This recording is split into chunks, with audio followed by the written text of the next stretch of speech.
Yeah, good morning, ma'am.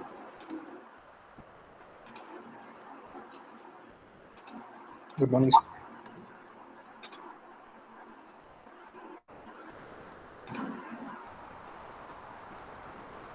Yeah. In the last class, we have started the discussion about service-oriented computing. Uh, in this, how we can develop software systems which will offer some set of services. That is, we have discussed about the architecture where we will be having several services which are offered over a network, and how those can be integrated in order to build some different applications. Okay, this is what we have seen. In this, first of all, we have defined what is meant by service. Service is nothing but independent or autonomous unit of code where we could able to perform some task. Okay, that is that can be utilized by several applications simultaneously, right? So instead, earlier we have discussed about distributed computing, where we will be having several systems.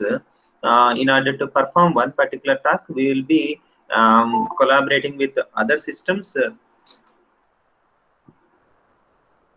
We'll be collaborating with other systems via network. Then we could able to perform the required task. The same concept in other way we are referring as a service-oriented computing. In this, instead of considering systems, so what we are doing is what we are considering is services. That is, whatever the services which are being offered by several systems, those are which are connected in the network. Those particular services we are considering as main focus. Then we are building an architecture called service-oriented architecture, where we will be having services as the primary thing.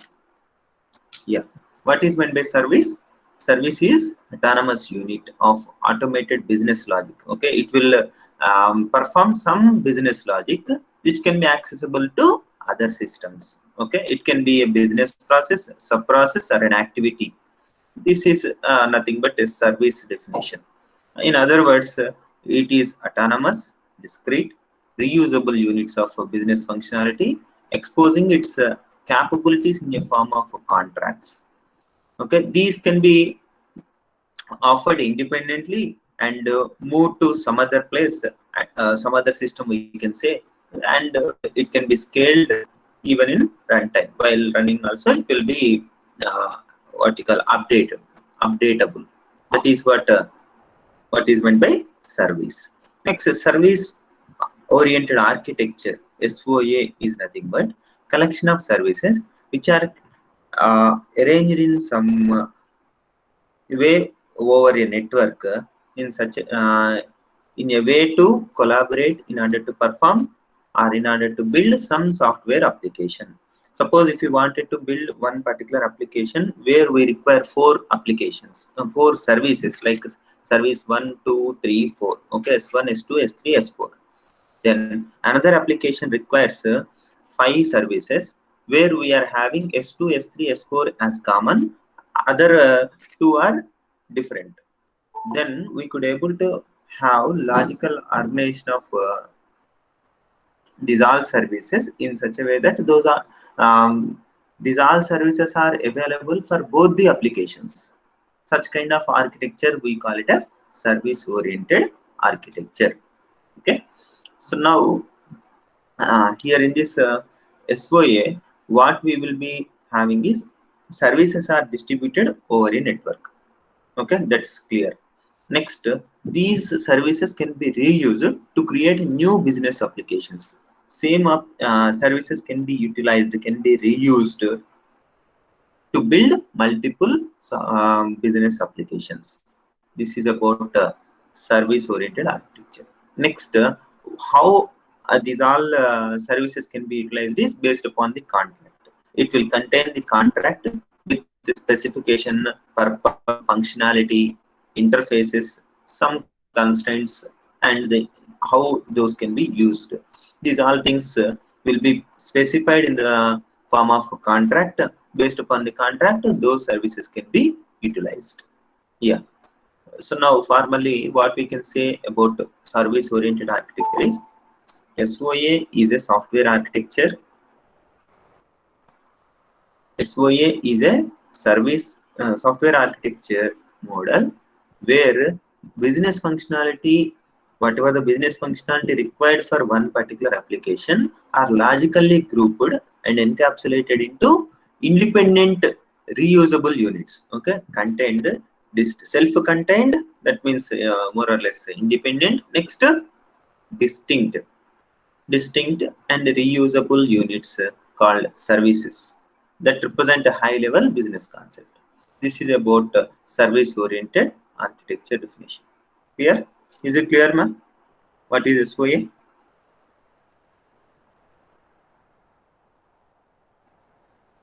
Yes?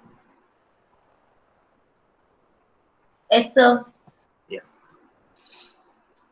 So now, this is a service-oriented computing. As we have discussed about distributed computing. On top of distributed system, first we discussed about distributed system, and on that particular distributed system, whatever the computing will be performing, that is distributed computing. So similarly, here also service-oriented computing. Here, what is the definition of SOC is? It is an emerging cross-disciplinary paradigm for distributed computing, which is changing the way software applications are designed, delivered, and consumed. How software applications are built, that particular phenomenon or paradigm is being changed because of this emerging technology called SOC. Okay, what is this SOC? Is service-oriented computing are services that provide autonomous, platform independent. It's like if you write, um, if you offer one particular service which is written in some programming language, let us say C, another service is being is built on Python. Still, we could able to build an application, okay, where we will be performing some business logic, which can make use of both the services. One is written in C, another one written in Python. Like that, it is platform independent. We no need to bother about in which language that is being implemented and all. Why? Because service, in the sense that it will perform some business logic. It will execute some business logic. If you require that business logic, we can come. We can get the contract and we could able to utilize it. So this is about service-oriented computing. That's why it is platform independent. And computational elements that can be described, published, discovered. Computational elements are nothing but services. Yeah, published, discovered services can be discovered, orchestrated, and programmed using standard protocols to build networks of collaborating applications. What is the ultimate goal? Is to build some business applications, some applications where we will be collaborating several services distributed over a network. This is what service-oriented computing. Let us see formally the definition. Service-oriented computing are services that provide autonomous, platform independent computational elements that can be described, published, discovered, orchestrated, and programmed using standard protocols to build networks of collaborating applications distributed within and across organizational boundaries. Whatever the what you call services which are distributed over a network, those all services we can utilize in order to perform some business logic which are independent, platform independent, computational element, and these can be published, discovered, orchestrated. This is a service oriented computing. Next, in other words, this service oriented computing uses whatever the services which are available over a network. That is service oriented. Why we are using service oriented? In the sense, whatever the services available over a network, those are services we can utilize to develop an application. Yeah. Next, it promotes the idea of assembling application components into a network of services to create applications. That's what we have discussed. It promotes the idea of assembling application components. Some components are nothing but here in the here components are nothing but services into a network of services to create applications. Okay, this why we are calling this one as a service oriented, because everything is based on the services which we are trying to grab over a network. That's why it is called as service oriented, like object oriented language. Why we are calling object oriented? Whatever the thing we will be taking in the form of objects only, we will give reality to the abstraction, isn't it?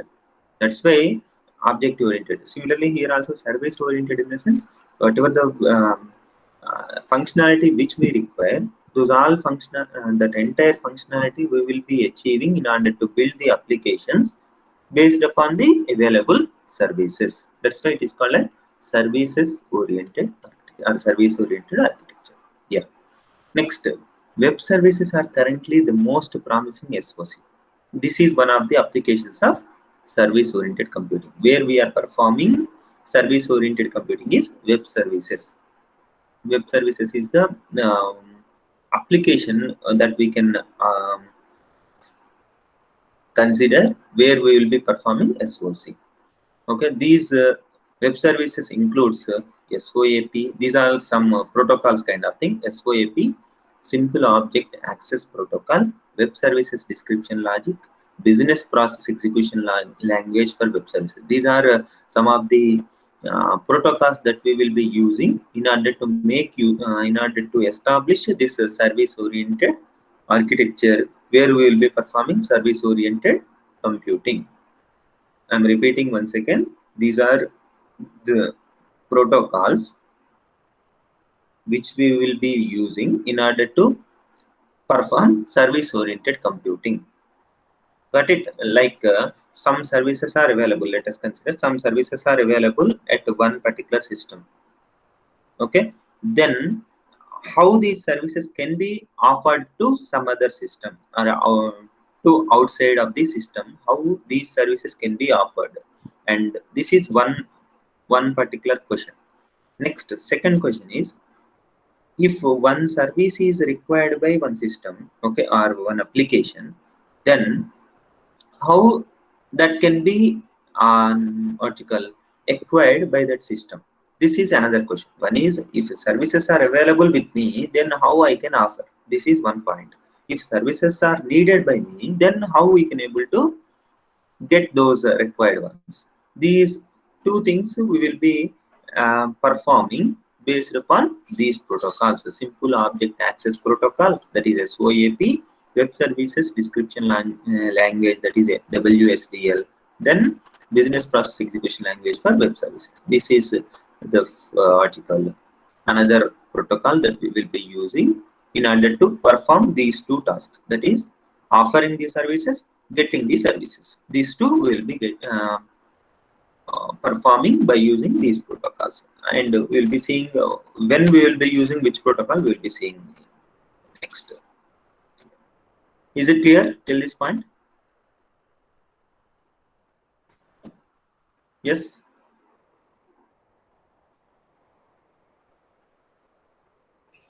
Yes, sir.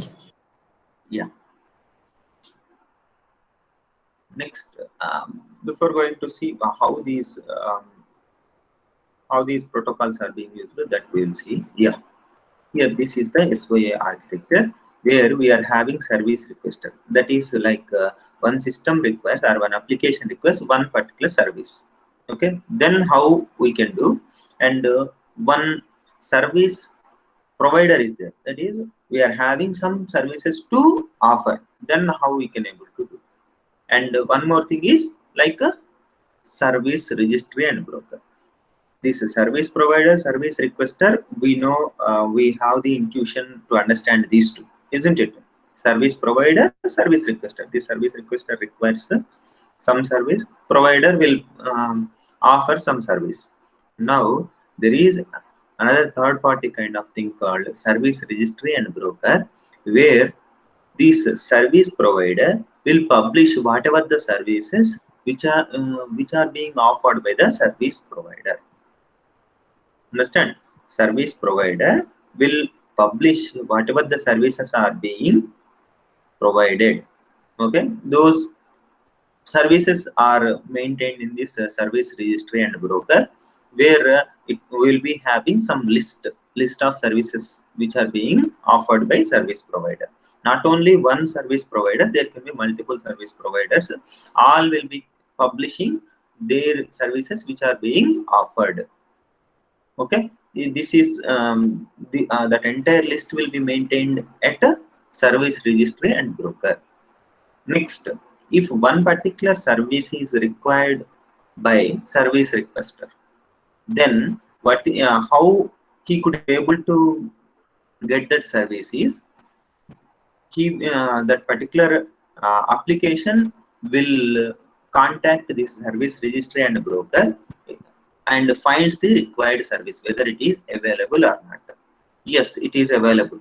In what is the service provider which is providing that particular service, that we can able to find by using this service registry and broker. Then it will give the details of that particular service provider. Then that service requester can able to contact the corresponding service provider and get the required service. This is what we will be we are having in a service oriented architecture. The protocols that we will be using is UDDI, SOAP, WSDL. These all we will be using in order to perform these tasks. That is, first one is service provider will publish whatever the services are being offered. Okay, not only one service provider, any number of service providers. Some set of service providers will give services which are being offered. Then service requester will find corresponding service from where that particular service it can able to get. Then it will request this service provider by using this protocol, so that that will be that service will be provided to the service requester. Now, what is the role of this service registry and broker? Is it only maintaining the list, or any other thing? Is there is one special task that will be performed by this service registry and broker. That is, it will negotiate to perform to give the service to the service requester. Like a service provider will offer one service based upon some constraints. Okay, these are the norms that we need to follow. Such kind of this is the protocol. These are the rules and regulations that we need to follow for some particular service in order to utilize it. Then those all terms will be exchanged between this service registry and service requester. Then after agreeing to those terms, then it will give access, and it will be for limited amount of time. Some time will be specified. That time will also be mentioned here, will be maintained here, so that after that time automatically that service will be live here at the service registry. Until that time, that service will not be offered to any other service requester. After that time, immediately that service will be offered to some other service requester which is requesting.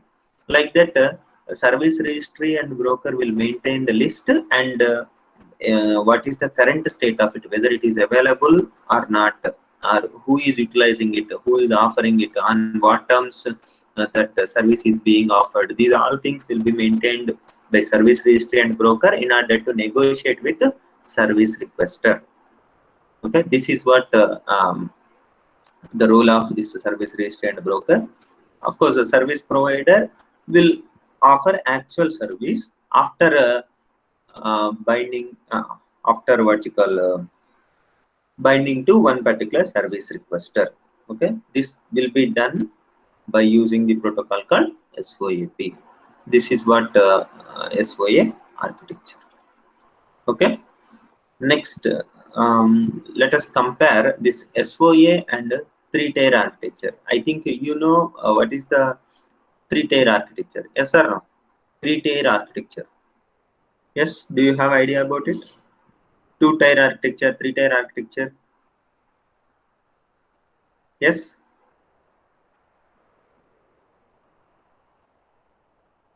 Yes. Please respond. No, sir. What is three-tier architecture? What are the three tiers that we will be having?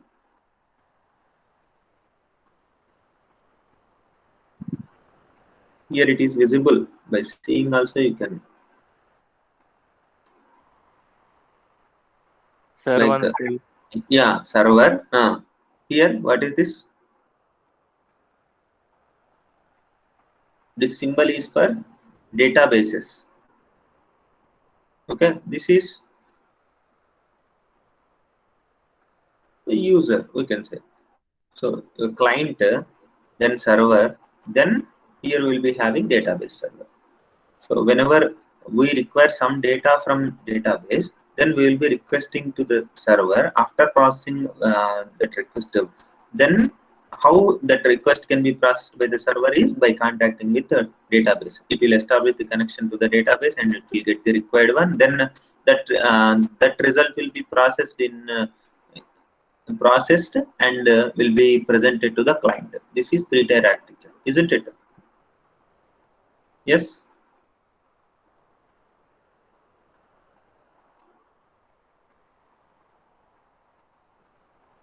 Yes or no? Three-tier architecture.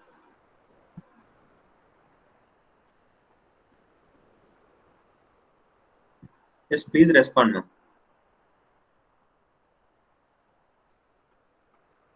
Yeah, now three-tier architecture and this service-oriented architecture. These two, how we can able to compare. It is like whatever the systems are, whatever the databases that we are using, servers that we are using, those all are homogeneous, whereas all the devices which are which are part of this service-oriented architecture are heterogeneous. That means in each tier, whatever the servers or whatever the device that we are using, those are homogeneous. Whereas here we don't have those all tiers. All are connected over a network as services only. So those are heterogeneous. And as we have discussed, these are language independent, platform independent. We have discussed, right? These all services are platform independent or language independent. Whereas here language dependent. And this is centralized application tiers. Okay, this is the centralized one. Here distributed services. These all are distributed, and we can able to build composite applications. Whereas here centric code centric applications only we can build. It's like service. We are having several services. Okay, in the next slide I will show you another diagram. You will understand about this particular point clearly. Flexible composite applications we can able to build. Okay, here request reply driven. Here request reply, of course it will be there, and publish and subscribe these this particular service also we will be having. Next, here we will be writing the code in HTML pages, whereas in this Ajax rich internet applications. This some comparison between three-tier and SOA. Just to understand about SOA, we have compared these two. Got it? Yeah. Next, here this is this will give you a little more clear understanding of what is SOA, how this can be utilized. Here, before SOA, some application, some applications that we are having as a service scheduling, order processing, account management. These all are the required things to be done. Okay, some business functions. Now, each business function will require some services to be done. Like check customer status, order processing, check customer status, determine product availability, verify customer credit, order status. These all things need to be done. These all steps need to be done in order to perform one business function called order processing. Whereas account management require these three things. Similarly, service scheduling requires these two things.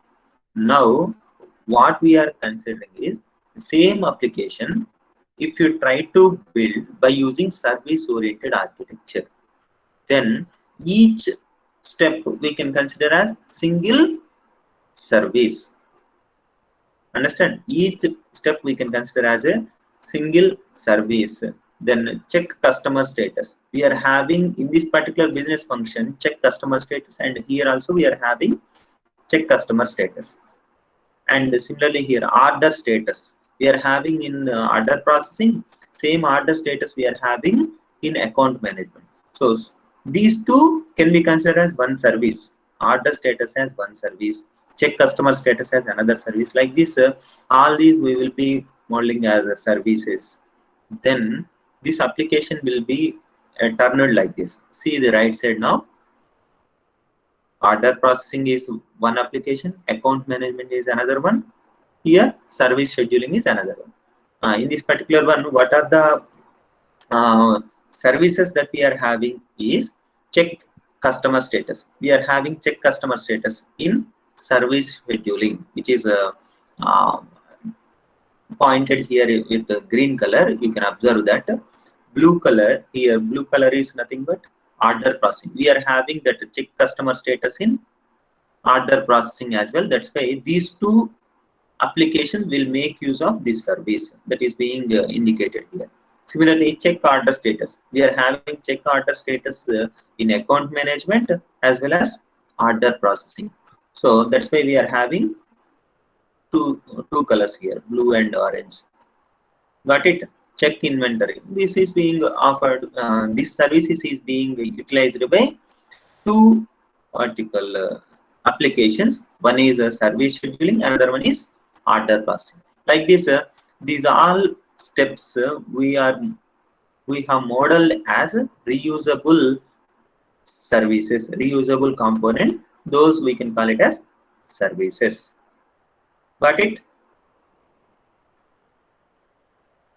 Yes. Yes, sir. Yeah.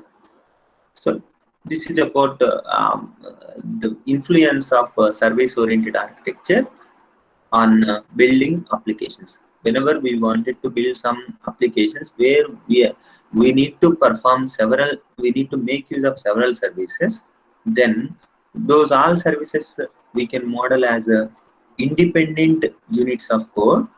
Those units can be utilized by several applications based upon the contract and agreement, contract or agreement. This is what we can consider as the application of service-oriented architecture. Okay. Now, if you observe in this particular one, whatever the steps that we are having, like check customer status, determine, try to understand this point carefully. Check customer status. This is one service. Determine product availability. This is another one. Verify customer credit. This is another one. Order status.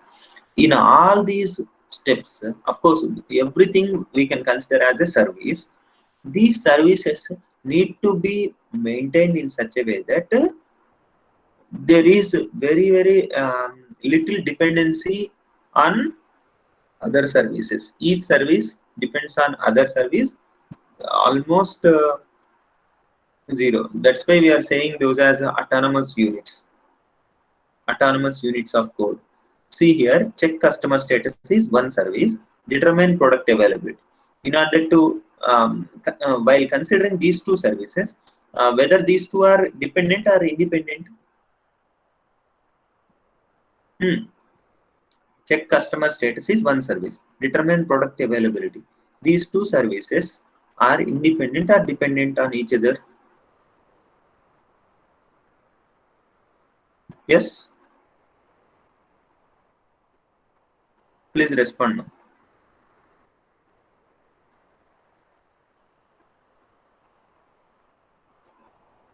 Yes, these two are independent or independent.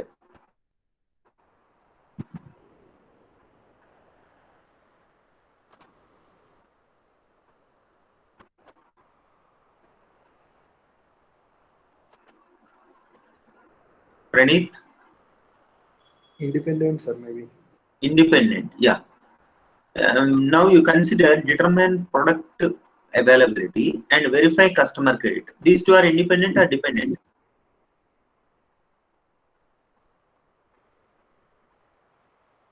Independent.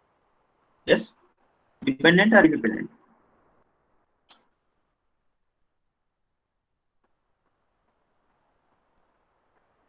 Verify customer credit, determine product availability. These two are more or less independent. And consider this order status.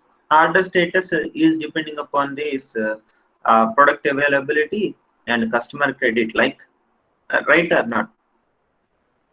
So it is a little dependent. So we cannot avoid, we cannot say every service is independent of each other. We cannot say, why? Because there will be some dependencies. But in general, how we will be having these services is very little dependency among the services. Okay, that is what we call it as loosely coupled. Loosely coupled in the sense those services are having very minute dependency. Got it? This should be the goal of service oriented architecture.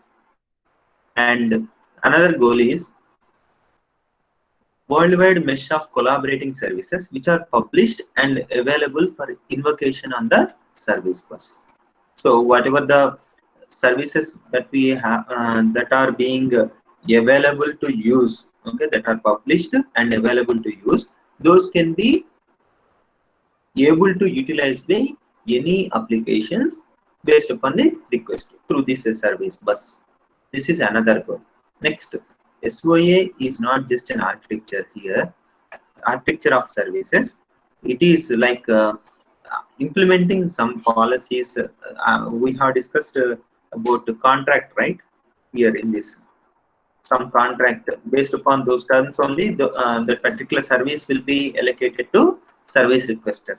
That same thing here, in other words, it is mentioned like SOA is not just an architecture of services seen from a technology perspective, but policies, practices, and frameworks by which we ensure the right services are provided and consumed.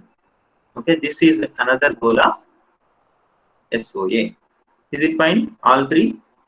All the services should be loosely coupled, and whatever the services are published and available, those others, what you call other applications could able to utilize those. Next, third one is, this is not only the architecture of services, just it's not like providing services, it is also the implementation of some policies and practices, or the maintaining some contracts. These are the three goals of SOA. Is it fine? Yes. Yes, sir. Yeah. So this is about the service oriented architecture. Now we'll be seeing one small introduction about this cloud computing. Here in this cloud computing, can anyone able to tell what is called cloud computing? Did we discuss or not? Yes.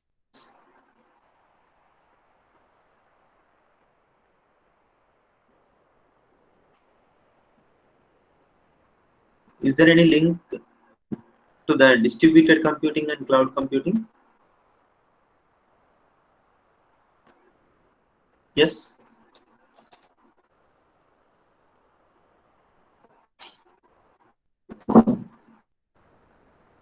In one word, we can say cloud computing is nothing but the computing that will be performed on distributed system. So whatever the distributed system concepts we have discussed, those all things are applicable. Okay, and on top of that entire base, whatever the computing will be performing, one of the computing types is cloud computing. So it is a variant of distributed computing, we can say, in informal way. Got it? Yes.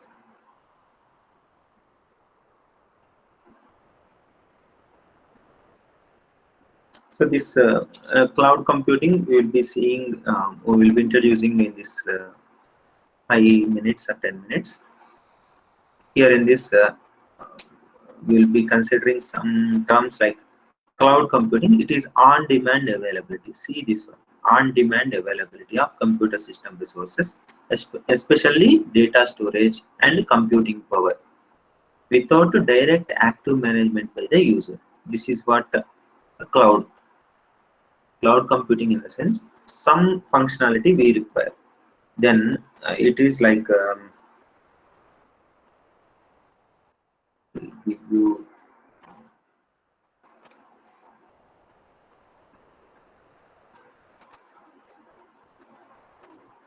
yeah.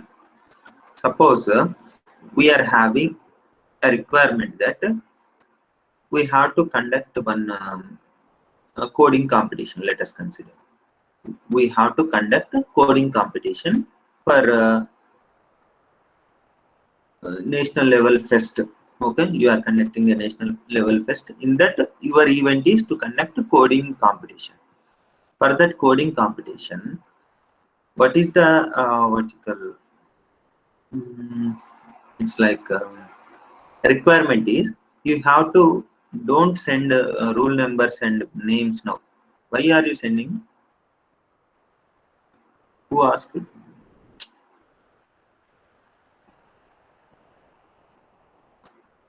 So now, what is the requirement is we have to conduct a coding competition. Then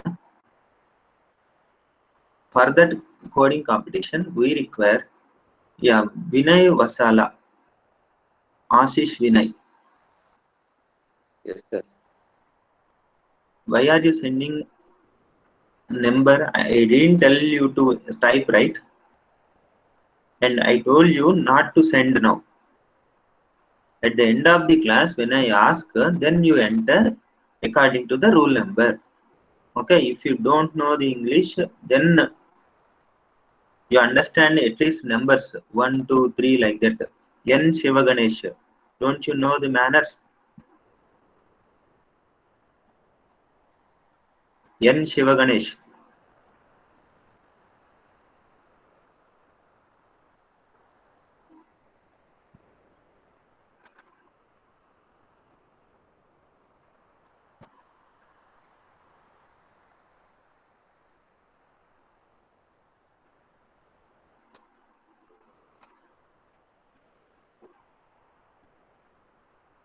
Hassan.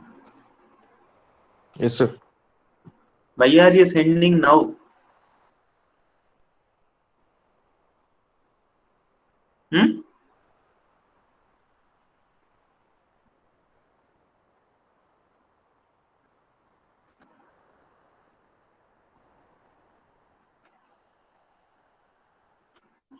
Don't make me to use some abused words.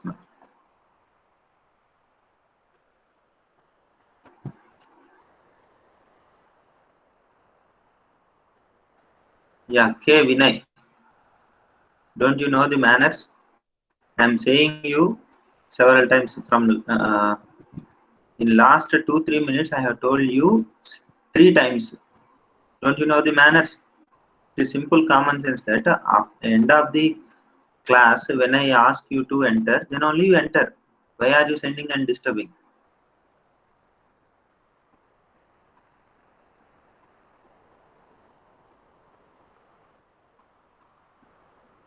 Okay, anyway, this timing and all is available in the chart, right?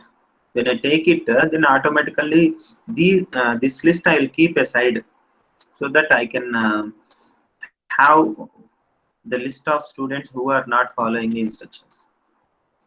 This is simple thing. Why you people are behaving like this? I don't know.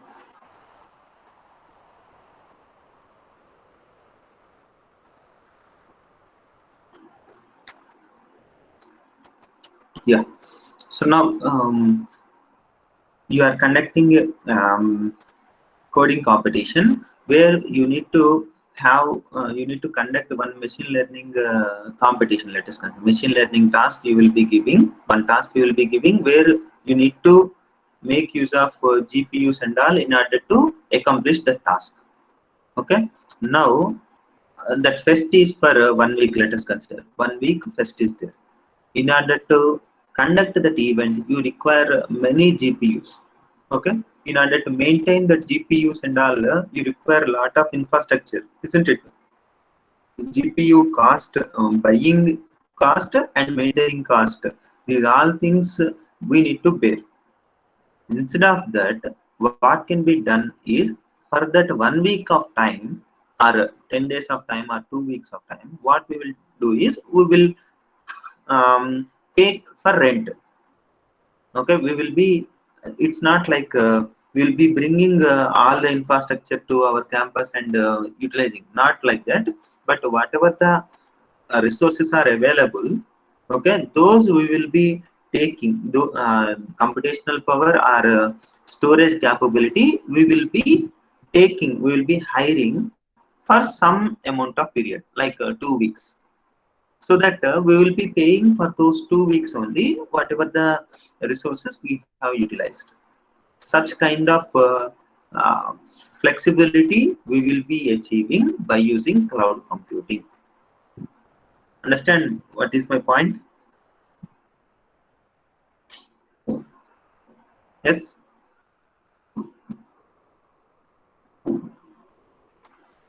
Cloud computing is nothing but we will whatever the needed resources that we don't have with us, those we can able to utilize, and those we can able to get by contacting with the service providers. With the service providers, we will be making some contracts so that we could able to utilize for certain amount of time. That can be 2 weeks, that can be 1 year, that can be 4 years, that can be 10 years.